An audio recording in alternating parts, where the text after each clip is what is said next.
Hello there, Master Hellish here, and welcome to another equipment spotlight for airsofting. Now today we'll be looking at something that was featured in my last episode, and that's my P90. I'm not going to go into too much detail about what brand of gun is better than what other brand of gun. I'll quickly just say that you can buy a top spec gun, use it the first time, and it might, have a little fault, it might break. Or you could get a cheap one and it could last for ages. It's very often, okay, on one hand, yes, it's very often the look of the draw, like I said, but on the other hand, you do also pay for quality. So you mix the two together and you've just got to really just look into it and balance it out, speak to people, look at what people have already got. That argument gone out the way, this is a P90. I bought this second hand, I didn't buy it brand new. To buy one of these brand new, you're looking around the £300 mark at the moment for the basic one, and then you can you might be able to find a bargain somewhere, get it a little bit cheaper, but that's what this one is here. Yeah, it's quite an interesting weapon. The thing is, that a lot of the weapons is that a lot of the plastic parts of them don't look right sometimes because they're supposed to be metal. When it comes to the P90, it's supposed to be plastic. Okay, it's got all metal insides and metal barrels and so forth, but it is what it's supposed to be. It's a little bit more true to what it is. First of all, I bought this because I saw it on a TV show. We won't go into which one, and decided I wanted one. That might have been how I got into airsofting, but that's a whole nother story. I like this P90, or the P90, because it's short and you can get around nice and quickly. It fits neatly in, and you can really just get around really quickly, and it feels compact, it feels tight, it feels secure, and it's really, really comfortable. Now, the fire selector is a little bit different. On a lot of the guns, there's a switch somewhere around here. On the P90, there's a toggle switch here, which you can usually bring your finger and just switch it. It's quite nice. The trigger is a very solid trigger, nice big chunky one there, and yeah, it's not moving at the moment because it's unsafe, but I am just going to quickly show you how to get into it. And in the back here, you press a button and slide the top, which is a little stiff at the minute because I've used it a lot. There we go. There we go. And that's where you put your battery in. You put your battery in the top there. If you need to get into the gun, there's a couple of screws there where you can take this plate out and you can get at the inside. I have had to go in there. If you pull this out a little bit more, that's where your fuse is, if you need to change that. I've had to change that once. And I'm just going to quickly connect a battery. And I'm just going to quickly just put it on single shot. There's one motion. I did that just to double check that it is definitely clear. I do clear my guns out, safety, so on and so forth, follow them, etc. The reason I wanted to do that is it's a very, very fast action.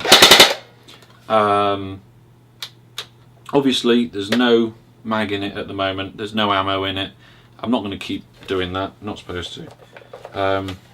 But that battery just slides in there. Very tight fit. That is one of the things that it's a little bit difficult, but it's not easy to change a battery on the battlefield if you need to do so. It's easy to get in there if you put the cap on the right way. But so the battery, quite easy to put in, and it's a little bit fiddly to actually get the cap on once the battery's in there. Not too bad. But yeah, I like that. There is a place to put a sling. You can put various different slings on, different mounts for slings. To be honest, I just prefer to just put one on the back so that when I want to just drop the gun down to throw a grenade or whatever, I can do. It's also for walking around. I don't want to carry it all day. The weight of the gun, it's not too bad.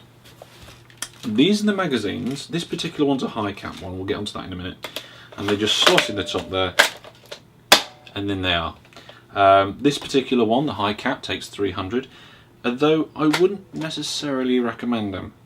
I heard beforehand they've got a bit of a reputation for jamming, and I've had this high cap ever since I got the gun, and I haven't really used it in combat, and I decided to take it out on the range and see what it was like. And I must admit, I must have filled the mag halfway up, and you have to wind it for quite some time, but it winds the whole mag. You get the whole 300 rounds out of this wind, and it did jam quite a lot. And I don't know whether it's, let's see, it's definitely an official TM mag, and I don't know whether it's just because it's a fault or it's just how they do, or just a trait that they have, but high caps on these do tend to jam. But the mid caps and stuff, I've used them, they've been great. Just discharging a BB that the mag put in there when I clipped it in. The other option with this is one of these.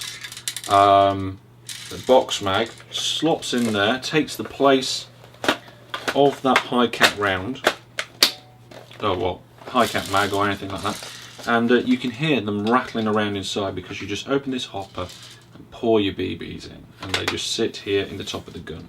I think it sits quite nicely in the frame of the gun. It doesn't look too, you don't get anything massive sticking out the bottom or the top. I think it fits in quite nicely. The only thing they have is on the other side, is this is where the BBs feed down into, and it feeds down into my magazine. Now this magazine I've got on here, I've just got a little flash mag. It's a high capacity magazine on there, so I can just pull that cord, load my rounds in, and off I go, and that'll last me, well, it depends how long the games are. At LAC they play very long games, but you can go quite a way. It depends on your style of play, and that can get a lot of rounds in, around the 1500 round mark. The only problem with this is that up until you put that on, you can use this with both hands. So if you're left-handed and you fancy this gun, it's a gun for you. However, as soon as you put this on, you kind of can do it, but your hand is very awkward round this mag that facilitates the feeding. So the top bit does the hopper and it just holds them. It's the standard magazine, I think this is an M4 magazine, that does the feeding. But if you're right-handed, it doesn't cause any problems.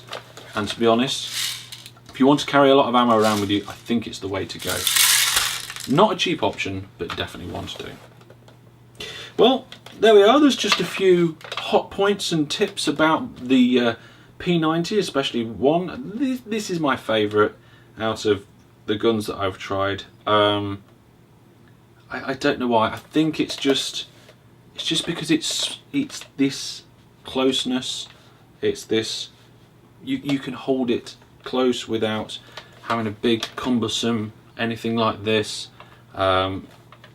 It's great, and there's lots of different little bits you can obviously buy for extensions and so forth. I see a lot of people put longer barrels in them with silencers to hide the extended barrel to get a better range and better accuracy.